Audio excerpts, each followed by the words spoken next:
Hi, this is John with ProCraps. We're going to talk in this session about money management and specifically about managing your bankroll and your gambling accounts.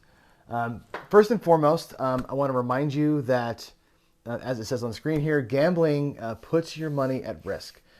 There is no sure system. There's no way to guarantee victory. You're eventually going to lose, right? Casinos don't have all those pretty lights and all the shows and everything else because people are winning.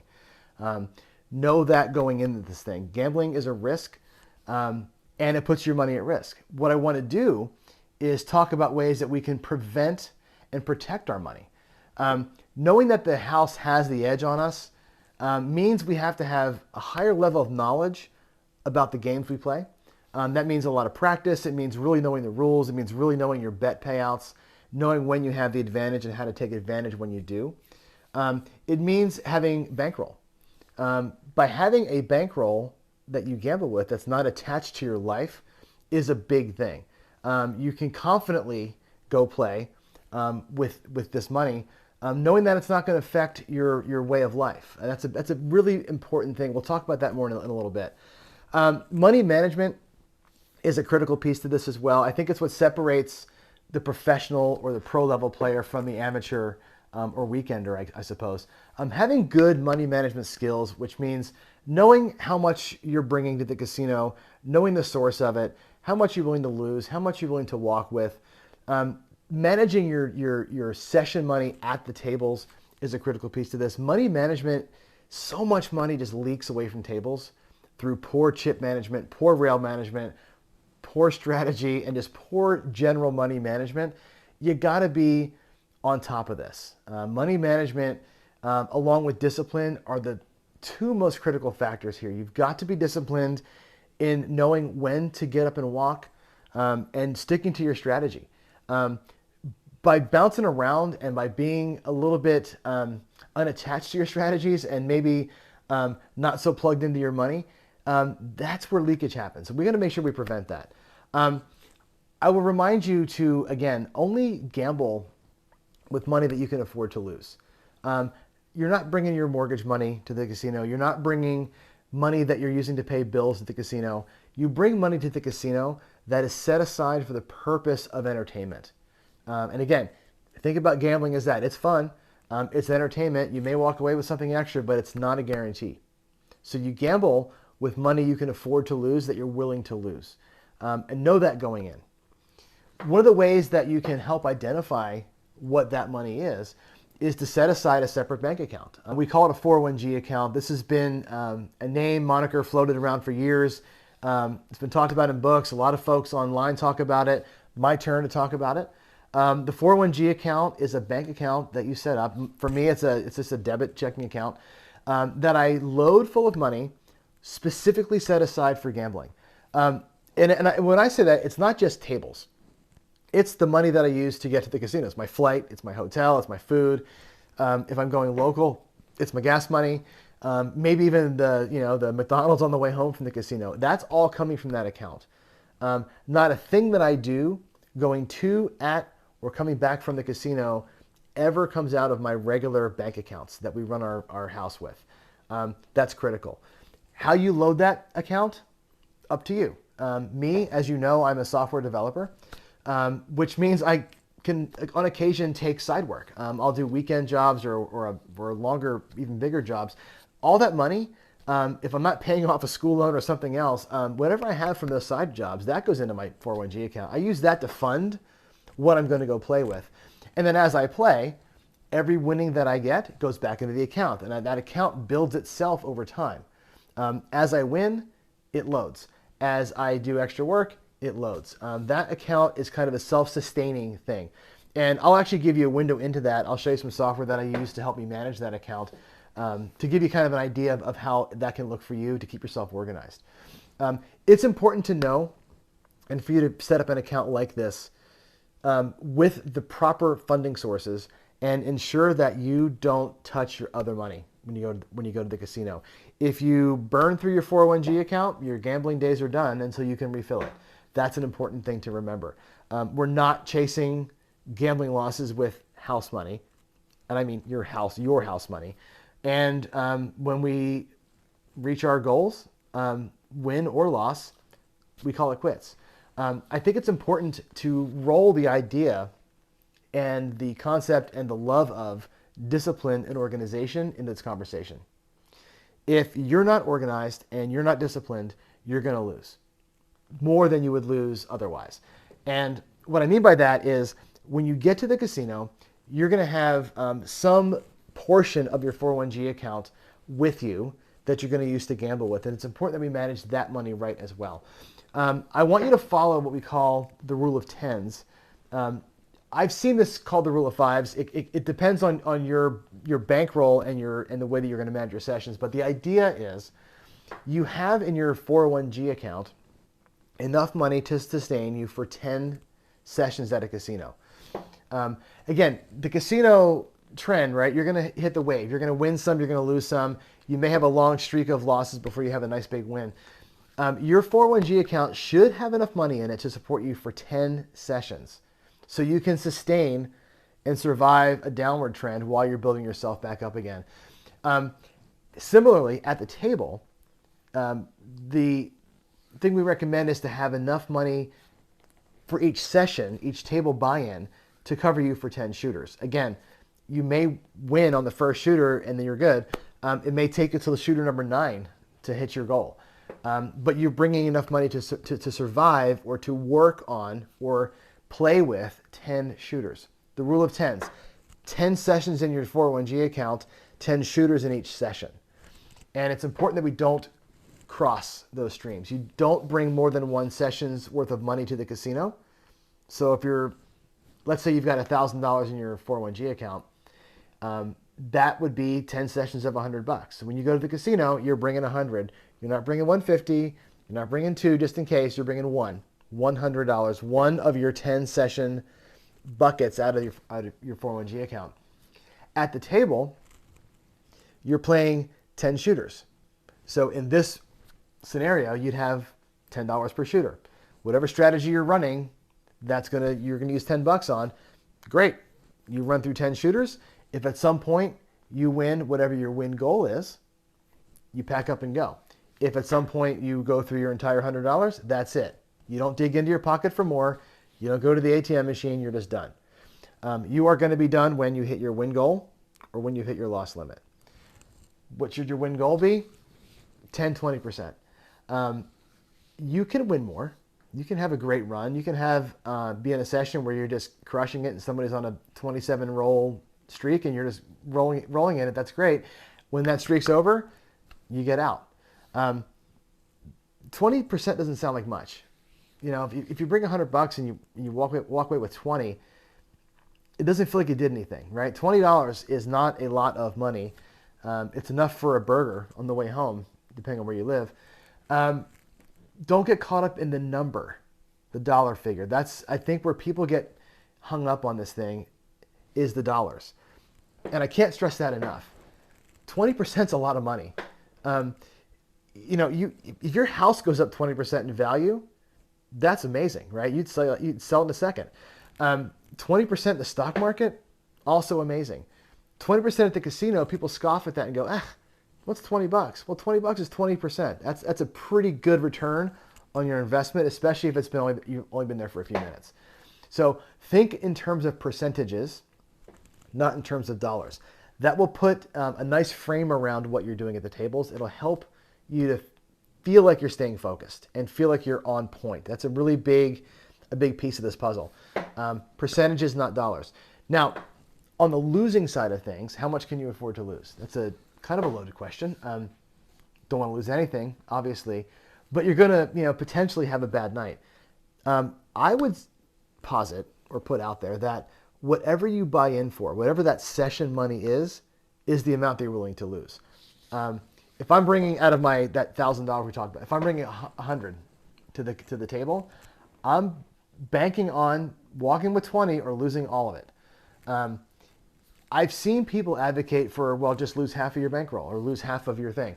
If you're on a money management, if you're not managing your money, just walking up there with whatever's in your pocket and you throw it on the table and yeah, that makes sense. Lose half of that so you don't go broke. If you're managing your money and you're using a 401g account where you've got this plan and say, yes, I have 10 sessions in my account, I'm bringing one session with me. That session is all in. You're trying to win or lose with that session, period. You're on a plan. You're not randomly throwing money out of your wallet or going to the ATM and seeing how much money you've got in your checking account.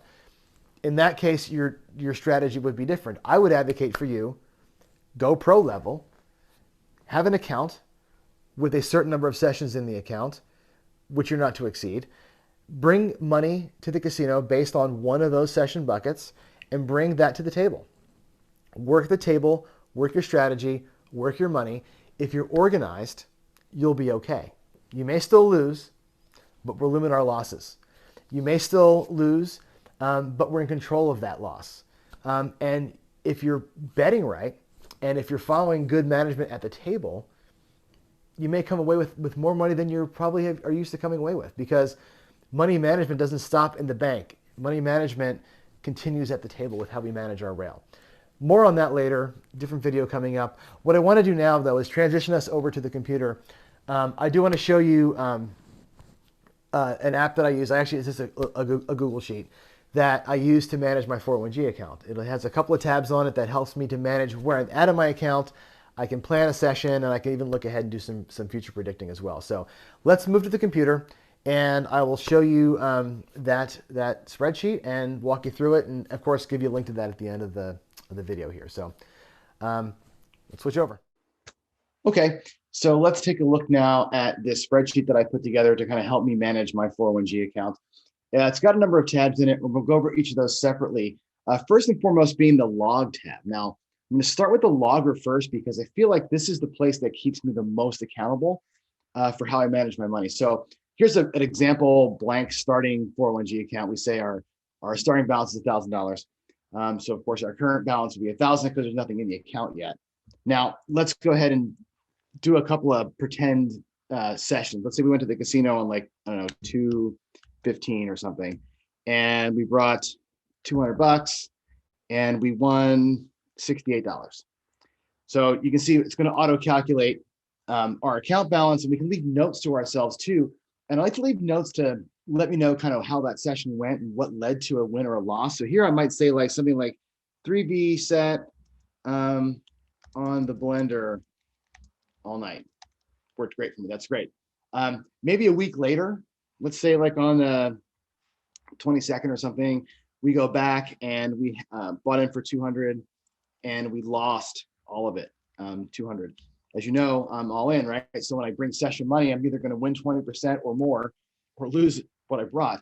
In this case, we lost a little bit, and we'll say tried hard ways and a 64 across strategy, which did not work that night.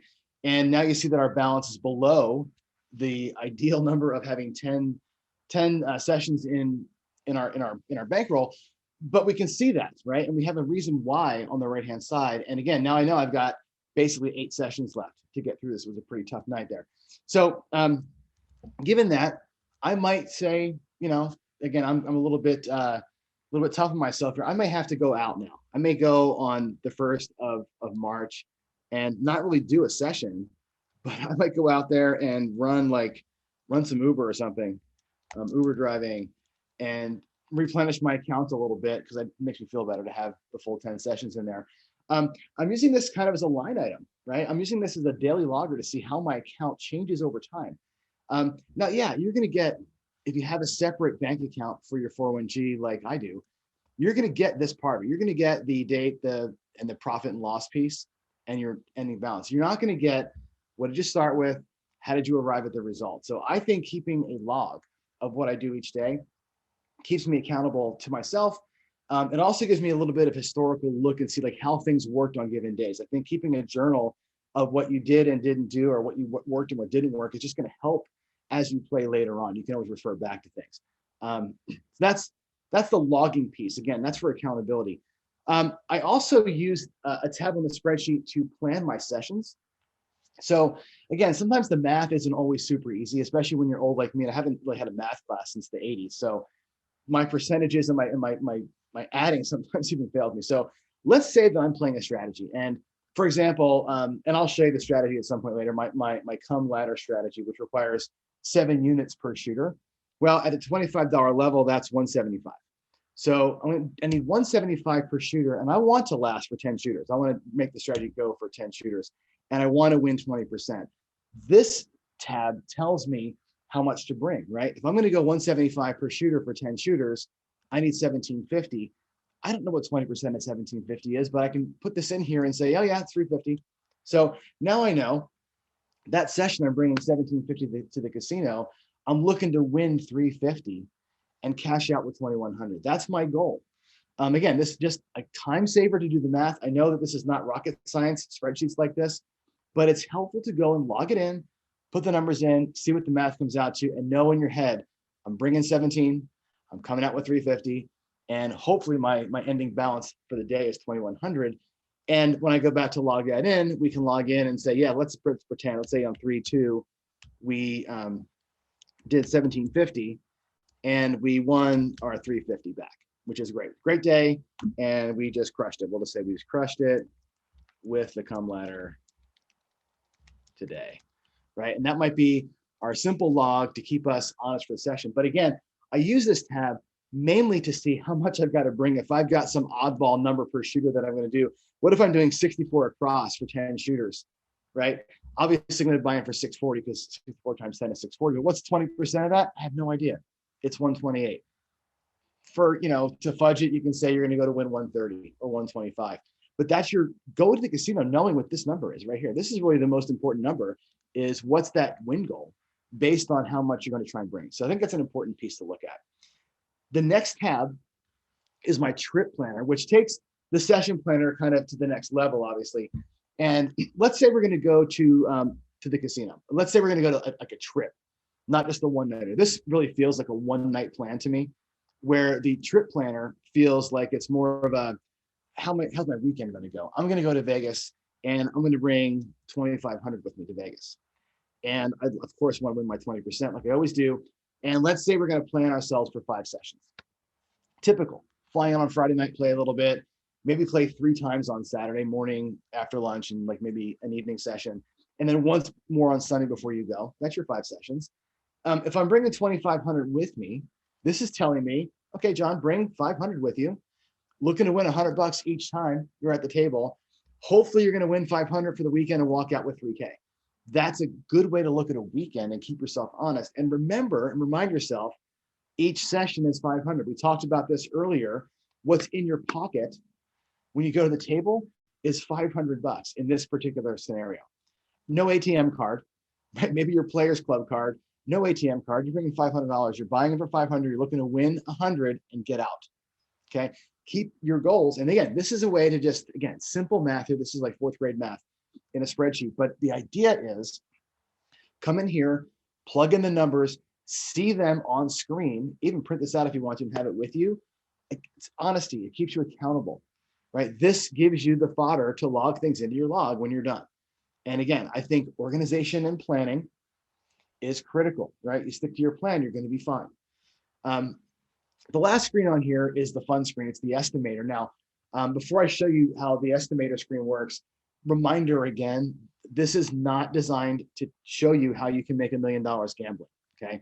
It is designed to show you how your money can grow over time if you're diligent about it, okay? Eventually, I'd love to be able to retire and just play craps for a living. It'd be awesome if I could work assistant to where I can do that. This kind of shows me that it's possible if I'm sticking to my plan. Now let's take a look at how it works. The blue are obviously, as you can tell, the things that we're able to change. So let's say that our session win goal is more conservative, 20%. We'd like to keep 10 sessions in our hopper, as always. And I'll talk about this multiplier in a minute, but basically, when I don't up my betting tier, like my buy-in amount, until I've doubled what I had in my 401g account previously. I always stay at that same level. So, and I'm going to max out my buy-in at 2,500. I'm really, at some point, maybe I've got, $1 billion in the bank and I'll bet $10,000 a hand. I'm not there. So I'm going to say conservatively, the most I'll buy in for is 2,500. This spreadsheet will automatically cap your session bankrolls at whatever number you put here, just to give you an idea of how it could look. Let's say you start with 5,000 in your 401g account, which is a decent amount. And let's say you want to have that 10 sessions in the hopper, which means your session bankroll is $500. And again, stick to that. You're looking to win 100 each time. And your goal, your next tier goal, is to double the money in your 401g account to get to $10,000. Well, if you're going to bet $500 per time, winning 100, it's going to take you 50 sessions to get to that $10,000 mark. Now, depending on where you live and how your situation is, that could be once a week. It could take you a year to get there. Frankly, if you can make 5K in a year gambling, that's pretty damn good. If you live in Vegas or in a city like in Colorado, somewhere where there's lots of casinos around, you may be going more frequently, and this 50 becomes 2 months instead of a year. Again, your timelines are different than mine.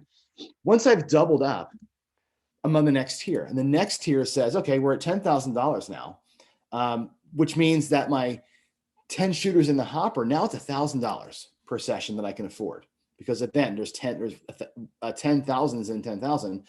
So now I can bring 1,000 to the casino for each session. Each session I'm looking to win and pocket $200. That next tier, doubling my money, is 20,000. And again, with the math, it takes 50 sessions to get there. After 100 sessions, I should be at 20. If I started with 5, that would be the goal. And this spreadsheet goes on and on and on through that, doubling around until you get to about here, where you hit that threshold of like, I'm not ever going to bet or bring more than 25 to the casino. So at that point, it starts to level out a little bit. If you're following this plan, again, here's my life goal, right? I'm following the plan. I get to, let's say it takes me 230 sessions to get to 80,000, and then another 160 sessions to get to 160. Okay. 160 is not a bad amount of money to retire on, is it? Right? If you'd like to make 160 a year gambling, which is actually kind of doable, right? You can live on 160, most of us. Look at what happens here. When you start with 160, you're buying in for 2,500. You're only looking to win 500. You're not looking to kill them. You're looking to win 20%, $500, right? Every 300 sessions, you're doubling that money. So if you're going to go to the casino, every morning, you could go there in the mornings with 2,500, win your 5, and make another 160 each year, and live on it. I'm not advocating to live on this, right? I'm not even going to try to live on this. I'm showing you this for fun, because it is nice to see that if you stick to a plan and you're actually diligent about winning what you're supposed to win and staying true to the system, you could potentially pocket some pretty good money if you're diligent about it. Again, spreadsheets are fun. These first 3 sheets, the logger, the session planner, and the trip planner, are really useful spreadsheets to keep you honest and keep you on target. The estimator is just for fun.